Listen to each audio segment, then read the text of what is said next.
Our first story is, are authors going to end AI? Are we all walking out of the portals at the end of Endgame, ready to take down AI Thanos and beat him down into the ground? Well, this is what you need to know about the new Anthropic antitrust case. So we've been kind of talking about this for a while and not really uh getting into like the weekly updates because that's annoying and that's not really news. But now it's looking like Andrea Bartz, Charles Graeber, Kirk Wallace Johnson are suing AI firm Anthropic. The judge did certify it as a class action case, which just increased Anthropic's potential damages to from a billion to potentially over $1 trillion. I actually don't see an upward ceiling on what Anthropic could be responsible for. Yes, the statutory damages for copyright infringement is up to $125,000 per book. And so you multiply 125,000 7 million times 7 million and you get to numbers that have so many commas they're hard to understand and would be the end of Anthropic if the class action were to actually proceed. So the June 2025 ruling by the U.S. District Judge William Alsup, it kind of went back and forth.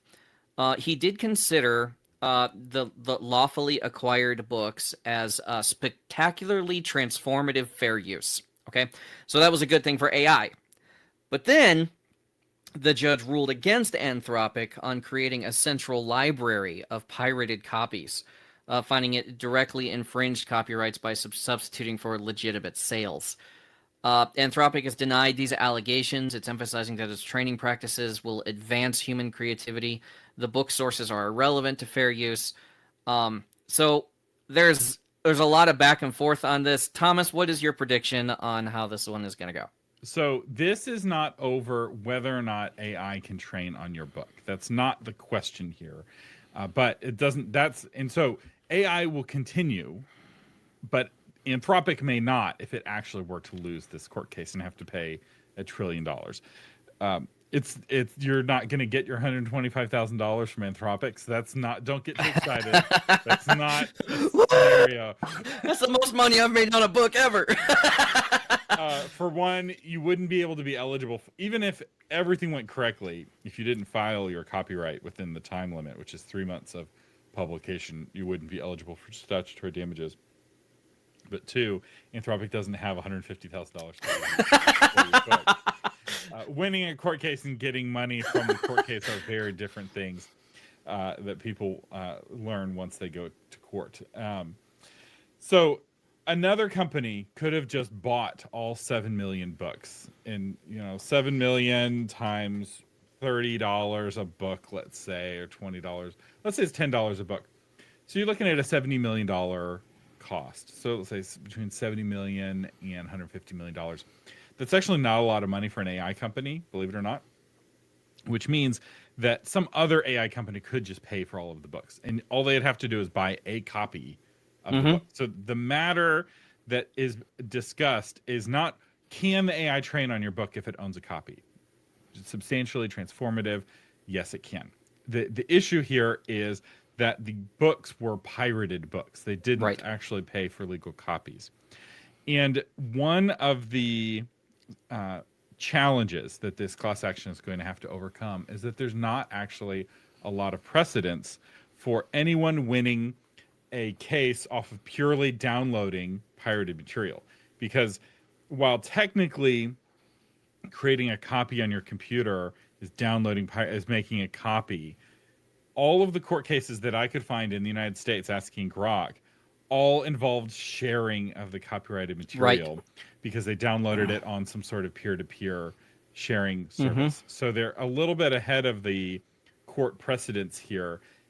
In the United States, other countries have different copyright laws, and since Anthropic exists in those countries, it could really get sued terribly in Germany and have to pay. So there's a lot of interesting stuff with the legal complications of running an AI company. The worst case scenario is that the courts crush all of the AI companies, make them all pay trillions of dollars, and we end up getting all of our AI products from China From where they China. don't have intellectual property law Yes. protections. Yeah. So we all This just is not switched better, using people. DeepSeek. That's the worst case scenario. But here's the deal: that's a scenario that will not be allowed to happen, because the authors have no political power. There's no political party. The Democrats and the Republicans, the Libertarians. There's nobody. We on the side have of our power. voices, Thomas. There are dozens of us. Dozens. Our blogs will unite. Stand up and hear me. But authors aren't a political force, right? There's authors on both sides of the political aisle. Authors don't identify as authors when they vote. They identify as Texans or Democrats or Republicans or women or whatever, right? In terms of your hierarchy of identities when you vote, being an author is nowhere near the top of that hierarchy. And right now, Republicans are pro AI because they don't want to let the Chinese win, and Democrats are pro AI because they don't want to let the Chinese win. Like, there's no faction amongst the American elites right now that are anti-AI in any meaningful way. There's people shaking their fist, but it's not the elites. It's not the heads of organizations and the presidents of things.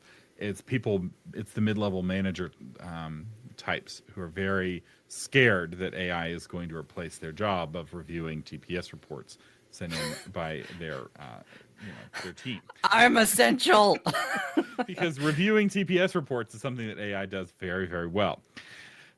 So we don't know how this case is going to go, but this is somewhat unprecedented. I've never heard of a copyright class action case like this. Yeah. Which makes the numbers just get like staggeringly big. I had promised not to cover potential cases because so many of them aren't going anywhere, but the numbers here are so big and the implications are so large that it really, in a worst case scenario for America, the authors win because and then the Chinese win and everyone is using DeepSeek because the Europeans don't make any AIs, partly because of all these regulatory hurdles. There's just no way to follow the regulations and move quick enough to compete with the Chinese, because the Chinese are only a few months behind us, maybe depending on how you count. And they are doing more with less because they don't have as much compute as we do. Although they do have more power. I think they have more power overall electricity. Which means their growth potential is so much greater because their Right. capacity is greater. So if their compute ever catches up to ours, our problem is going to be the constraints of our power grids.